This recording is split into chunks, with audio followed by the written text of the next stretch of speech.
Hello guys, इस channel में आपका स्वागत है। हम बात करेंगे सेंसेक्स हमारा 62,272 पॉइंट पे चला गया है। क्या हम अभी म्यूचुअल फंड में इन्वेस्टमेंट करें एसआईपी के थ्रू या फिर लमसम के थ्रू म्यूचुअल फंड में इन्वेस्टमेंट करें? दोस्तों, ये वीडियो काफ़ी इंटरेस्टिंग होने वाला है, काफ़ी फायदे वाला वीडियो है। अगर आप देखना चाहते हैं, अगर आप फायदे लेना चाहते हैं तो इस वीडियो को पूरा देखिए। अगर आपको समझ में नहीं आ रहा है तो इस वीडियो को स्किप कर सकते हैं। दोस्तों, अगर हम बात करते हैं सेंसेक्स का, तो सेंसेक्स कभी ऐसे 10,000 पे थे, 12,000 पे थे, 15,000 पे थे, 20,000 पे थे, 30,000 पे भी कोविड के समय में आ गए थे दोस्तों, 50,000 से घट के।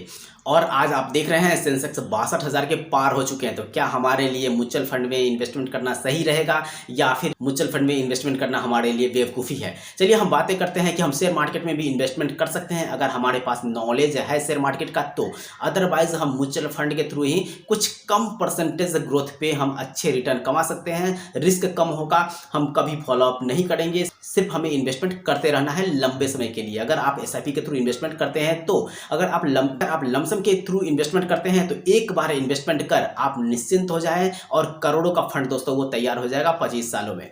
जिस तरह से रिटर्न अभी दे रहे हैं और सेंसेक्स हमें लग रहा है ये 10 साल तक मतलब 2030 तक ये सेंसेक्स है 80,000 पार कर चुके होंगे। मेरा जो एक्सपेक्टेशन है उसके हिसाब से मैं बता रहा हूँ। पता नहीं ये कितना पे जाएगा, हो सकता है 1 लाख पे भी चला जाए। तो सबसे महत्वपूर्ण जानकारी ये थी दोस्तों कि अगर आप कहीं भी इन्वेस्टमेंट करते हैं म्यूचुअल फंड में तो 2 टाइप्स के म्यूचुअल फंड होते हैं दोस्तों। सेम फंड 2 टाइप के होते हैं, एक तो रेगुलर ग्रोथ प्लान होते हैं, दूसरा ऐसे डायरेक्ट ग्रोथ प्लान होते हैं। बस यहीं पे समझने का फेरा है दोस्तों। नहीं तो आपका ऐसा 25 लाख से 30 लाख रुपया कम से कम 25 सालों में आपका जो ग्रोथ होगा वो कम हो जाएंगे। जो भी कंपनी का आप लेंगे, हर किसी कंपनी का रेगुलर ग्रोथ प्लान और डायरेक्ट ग्रोथ प्लान दोनों में डिफरेंस होता है। किसी भी कंपनी का आप लें, एसबीआई का अगर आप देखेंगे तो लगभग 1% के करीब है। अगर आप निप्पॉन इंडिया का देखेंगे तो वहाँ पे भी आपको मिल जाएंगे लोग 0.82% का डिफरेंस मिल जाएंगे रेगुलर ग्रोथ प्लान में और डायरेक्ट ग्रोथ प्लान में। तो डायरेक्ट ग्रोथ प्लान की अगर बातें करते हैं तो कहीं ना कहीं आपको रेगुलर ग्रोथ प्लान से 1% 2% कहीं ना कहीं से एक्स्ट्रा रिटर्न मिलता ही है। मैंने बताया था निप्पॉन इंडिया की दोस्तों, निप्पॉन इंडिया में 0.82% से एक्स्ट्रा रिटर्न मिल रहा है रेगुलर ग्रोथ प्लान से डायरेक्ट ग्रोथ प्लान में दोस्तों। अगर हम SBI small cap mutual fund की अगर बातें करते हैं तो वहाँ पे भी लगभग 1% से ज़्यादा था रेगुलर ग्रोथ प्लान से डायरेक्ट ग्रोथ प्लान दोस्तों। अगर हम PGIM India small cap mutual fund की अगर बातें करते हैं तो जो एक्स्ट्रा रिटर्न की बातें करते हैं, एक्स्ट्रा रिटर्न दोस्तों 1.94% है। ये बहुत ज़्यादा है दोस्तों। अगर आप कभी भी कैलकुलेट करेंगे म्यूचुअल फंड के ग्रोथ को तो देखेंगे कहीं 22% पे कैलकुलेशन करेंगे तो आपको दोस्तों 1 करोड़ का फंड तैयार नहीं होगा। अगर आप 2% एक्स्ट्रा जो मैंने यहाँ पे बताया है 2% एक्स्ट्रा मिलता है 1.94%। अगर आप उसमें ऐड करके कैलकुलेशन करेंगे तो वहाँ पे 30, 40, 50 लाख रुपया का डिफरेंस आ जाएंगे दोस्तों 25 सालों में। अगर आप इन्वेस्टमेंट करते हैं 2-3 हज़ार रुपया मंथली तो आप वहाँ पे कैलकुलेशन करके देख सकते हैं, बहुत बड़ा डिफरेंस है। 50 लाख रुपया एक छोटा अमाउंट नहीं होता है, बहुत बड़ा अमाउंट होता है दोस्तों। अगर आप इन्वेस्टमेंट करते हैं तो वहाँ पे देख सकते हैं। मैं यहाँ पे देख रहा था PGIM India small cap mutual fund का दोस्तों डायरेक्ट ग्रोथ प्लान के अगर देख रहे थे यहाँ पे तो 1.94% एक्स्ट्रा रिटर्न देता है डायरेक्ट ग्रोथ प्लान में दोस्तों।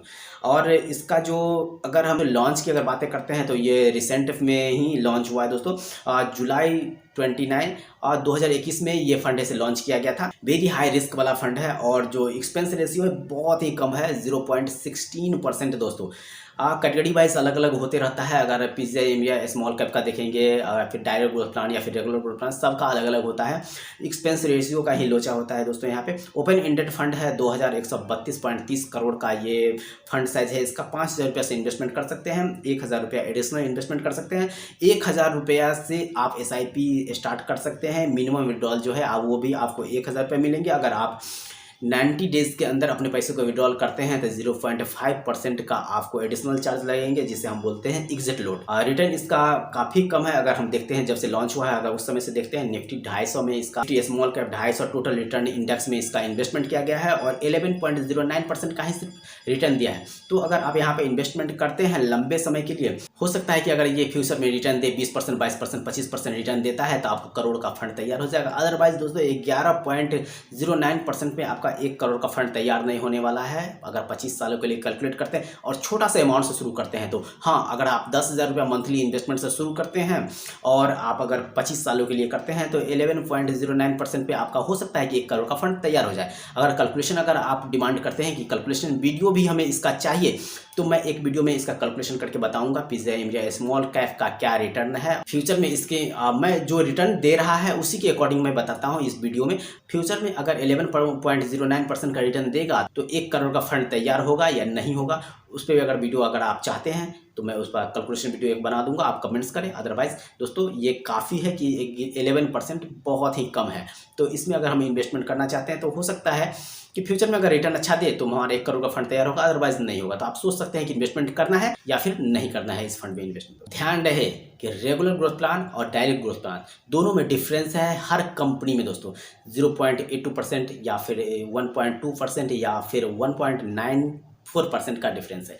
जितना का भी डिफरेंस है, अगर 0.5% का भी डिफरेंस होगा दोस्तों तो आपको लगभग से 10 लाख रुपया से 15 लाख रुपए का डिफरेंस आ जाएगा। जब आपका फंड मैच्योर होगा 25 साल में या फिर 30 साल में करते हैं तो वहाँ पे 25-30 लाख रुपए का डिफरेंस आ जाएगा, ये तो कन्फर्म है। तो उसके हिसाब से आप कैलकुलेशन करें और इन्वेस्टमेंट करना चाहते हैं तो इन्वेस्टमेंट करें। थैंक यू, धन्यवाद।